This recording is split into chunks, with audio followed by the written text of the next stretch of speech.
అందరికీ నమస్తే అండి. Welcome to ground report. నేను నవీన్.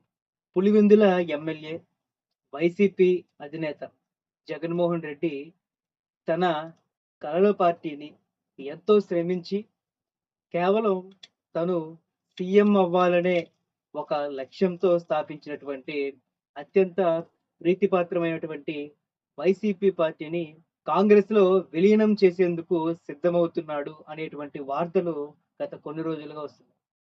మొన్న ఎన్నికల్లో ఘోర ఓటమికి గురై కేవలం 11 సీట్లకే పరిమితమయ్యి, ఇక ఏపీలో తన పార్టీ మనుగడ కష్టమని భావించి, ఇప్పుడున్నటువంటి 11 సీట్లు కాస్త సగమయ్యి, ఆ సగం మంది గనక ఇటు టీడీపీలోనో, లేకపోతే జనసేనలోనో, లేకపోతే కేంద్ర పార్టీ అయినటువంటి బీజేపీలోనో కలిసిపోతే, తాను ఒంటరివాడినయిపోతానేమోనని, అలా ఒంటరి గనక అయితే, ఇటు ఏపీలో చంద్రబాబు నాయుడు, లోకేష్ రెడ్ బుక్‌తో హడలెత్తి, అటు తెలంగాణలో సీఎం రేవంత్ రెడ్డితో భయం మరో పక్క, తనపై ఉన్నటువంటి సీబీఐ, ఈడీ కేసులు, బాబాయి హత్య కేసులు ఇవన్నీ కూడా ఒకవైపు ఉరితాడుల్లాగా వేలాడుతూ కనిపించడం. మొన్న 2024 ఎన్నికల అయ్యేంత వరకు గూడా మోదీ కాళ్ళ వేళ్ళ పడి, మెడలో ఉంచుతానన్న ఆయనే నడుం వంచి మోదీ కాళ్ళ మీద పడి, ఆ కేసుల నుంచి అంటే ఆ కేసులు ముందుకెళ్లకుండా ఆపుకోగలిగాడు. ఇక ఇప్పుడు ప్రస్తుతం ఎన్‌డీఏతో చంద్రబాబు నాయుడు, పవన్ కళ్యాణ్ పొత్తులో ఉన్నారు కాబట్టి, ఇక అప్పుడు వేసినటువంటి పప్పులు ఇప్పుడు ఉడకవు గాబట్టి, ఇప్పుడున్నటువంటి పరిస్థితుల్లో తన పార్టీని కాపాడుకోవడం కంటే, తనని తాను కాపాడుకోవటం ముఖ్యమని భావించి ఎందుకంటే మొన్నటి వరకు ఎన్‌డీఏ సపోర్ట్ ఉంది. ఆ కేసులేవి ముందుకెళ్ళలేదు. ఇక ఇప్పుడు బీజేపీ పార్టీ నరేంద్ర మోడీ కూడా జగన్మోహన్ రెడ్డిని దూరంగా పెట్టడం. ఇప్పుడు గనక జగన్మోహన్ రెడ్డి సీబీఐ కేసులో గనక అరెస్ట్ అయితే తన తరపున పోరాడేవారు ఎవరు ఉండరు కాబట్టి దీనికి జాతీయ పార్టీ సపోర్ట్ లేనిదే తనకి ఊపిరాడే పరిస్థితి లేదు కాబట్టి ఇక ఉన్న ఏకైక పార్టీ ఏంటి అంటే కాంగ్రెస్ పార్టీ. కాంగ్రెస్ పార్టీ ఇప్పుడు తనకి దిక్కుగా కనిపిస్తుంది. గతంలో కాంగ్రెస్ పార్టీని ఎదిరించి, కాంగ్రెస్ పార్టీ మీద అనేకమైనటువంటి ఆరోపణలు చేసి, తనకి ముఖ్యమంత్రి సీట్ ఇవ్వలేదు కాబట్టి, తీవ్రమైన ఆరోపణలు చేస్తూ వైఎస్ఆర్‌సీపీ పార్టీని స్థాపించాడు జగన్మోహన్ రెడ్డి. ఏదైతే పార్టీ నుంచి బయటకొచ్చి, పార్టీ స్థాపించి, ఏ పార్టీ మీదైతే అనేకమైన అబాండాలు వేసి, అనేకమైనటువంటి ఆరోపణలు చేసి బయటకొచ్చాడో, ఇప్పుడు అదే పార్టీలో ఇప్పుడు ఉన్నటువంటి వైసీపీ పార్టీ అంటే తన కలల పార్టీని విలీనం చేయడానికి సిద్ధమయ్యాడు జగన్మోహన్ రెడ్డి. ఇక్కడ జగన్ యొక్క వ్యక్తిత్వం ఏంటో అందరికి తెలుస్తుంది.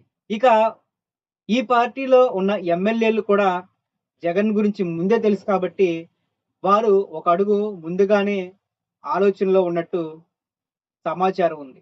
ఏపీ సమావేశాలు అంటే మొట్టమొదటిసారిగా కొత్త ప్రభుత్వం ఏర్పడిన తర్వాత మొట్టమొదటి శాసనసభ జరుగుతున్నటువంటి నేపథ్యంలో జగన్మోహన్ రెడ్డి ఆ సభకి హాజరవ్వకుండా, సభా గౌరవాలు పాటించకుండా తాను పులివెందుల పర్యటన పెట్టుకున్నారు. అటు నుంచి అటే పులివెందుల నుంచి ఇక బెంగుళూరులో ఉన్నటువంటి తన ప్యాలెస్‌కి వెళ్ళటం. ఇక అక్కడి నుంచే పార్టీ విలీనానికి సన్నాహాలు జరుపుతున్నారు. కర్ణాటకలో అక్కడ ఉన్నటువంటి డిప్యూటీ సీఎం, పీసీసీ చీఫ్ శివకుమార్‌తో భేటీ అయ్యారని ఇప్పటివరకు గూడా అనేకమైనటువంటి కథనాలు వచ్చాయి. అనేకమైనటువంటి వార్తలు కూడా వచ్చాయి. అయితే కొంతమంది ఈ భేటీ జరగలేదని, ఇదంతా ప్రచారం మాత్రమే అంటూ కొట్టిపడేసినప్పటికీ గూడా జగన్మోహన్ రెడ్డి పార్టీ విలీనానికి సిద్ధమయ్యారన్నది ఖచ్చితమైనటువంటి సమాచారం. అయితే ఇక్కడ శివకుమార్‌తో భేటీ అయినప్పుడు జగన్మోహన్ రెడ్డి ఒక చిన్న షరతును కోరినట్టుగా తెలుస్తుంది. అదేంటంటే ప్రస్తుతం తన పార్టీని కాంగ్రెస్‌లో కలపడానికి సిద్ధమే. కానీ ప్రస్తుత ఏపీలో ఉన్నటువంటి కాంగ్రెస్ చీఫ్ ఎవరైతే ఉన్నారో తన సొంత చెల్లెలు షర్మిలాని ఆ పార్టీ పదవి నుంచి తప్పిస్తే తను తన పార్టీని కాంగ్రెస్‌లో కలుపుతానని శివకుమార్‌తో అన్నట్టు తెలుస్తుంది. అయితే దీనిపై శివకుమార్ స్పందిస్తూ, దీనిపై నేను ఎటువంటి నిర్ణయం తీసుకోలేను. హైకమాండ్‌తో మాట్లాడిన తర్వాతే నిర్ణయాన్ని చెప్తానని శివకుమార్ జగన్మోహన్ రెడ్డితో అన్నారు. ఇక దీంతోనే అర్థమవుతుంది జగన్మోహన్ రెడ్డి పార్టీ విలీనానికి సిద్ధమవుతున్నారు.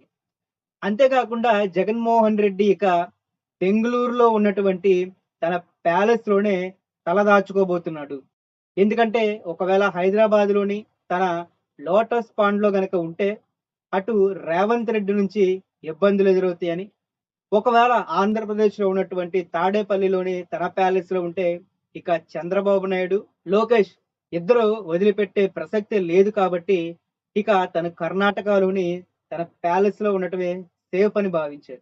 వైసీపీ పార్టీని కాంగ్రెస్‌లో విలీనం చేసుకుంటుందా కాంగ్రెస్ అంటే, మన ఎన్నికల వరకు గూడా కాంగ్రెస్ పార్టీని అత్యంత అద్భుతంగా లీడ్ చేసింది షర్మిల. తీవ్రంగా కష్టపడి పార్టీని నిలబెట్టడం, అక్కడున్నటువంటి అభ్యర్థులని తీసుకొచ్చి ఆయా నియోజకవర్గాల్లో, లేకపోతే పార్లమెంటు స్థానాల్లో నిలబెట్టడం, ఇలాగా కృషి చేసింది షర్మిల. అయితే ఇప్పుడు షర్మిలని తీసేటువంటి పరిస్థితి ఉండదు.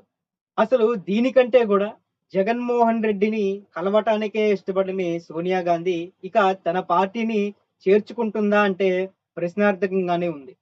ఎందుకంటే గతంలో సోనియా గాంధీ పైన జగన్మోహన్ రెడ్డి వేసినటువంటి చిందులు, ఆవిడపై చేసినటువంటి ఆరోపణలు ఇవన్నీ కూడా సోనియా గాంధీ ఎట్టి పరిస్థితిలోనూ మర్చిపోయే పరిస్థితి ఉండదు. కాబట్టి జగన్మోహన్ రెడ్డి పార్టీని కాంగ్రెస్‌లో విలీనం చేసుకోవడానికి సోనియా గాంధీ ఎట్టి పరిస్థితుల్లోనూ ఒప్పుకోదు.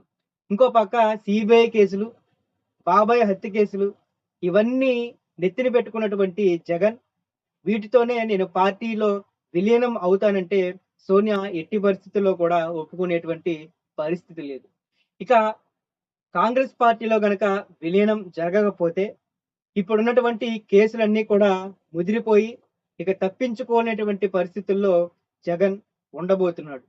ఇటు చంద్రబాబు నాయుడు, లోకేష్, అటు రేవంత్ రెడ్డి ఈ ముగ్గురు నుంచి కూడా జగన్మోహన్ రెడ్డి తప్పించుకునేటువంటి పరిస్థితి లేదు. ఎందుకంటే అతను దేశం దాటి బయటికే వెళ్ళలేని పరిస్థితి. ఎందుకంటే తన పాస్‌పోర్ట్ సీబీఐ కోర్ట్‌లో ఉంది.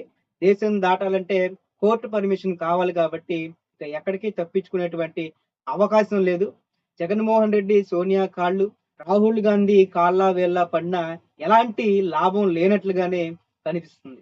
అసలు తన పార్టీ విలీనానికి కాంగ్రెస్ ఒప్పుకుంటుందా? ఒప్పుకోదా? ఒకవేళ కాంగ్రెస్ ఒప్పుకోపోతే జగన్మోహన్ రెడ్డి పరిస్థితి ఏంటి? అనే దానిపై మీ యొక్క అభిప్రాయం ఏంటో కింద కామెంట్ రూపంలో తెలియచేయండి. సో, ఇది ఈరోజు గ్రౌండ్ రిపోర్ట్.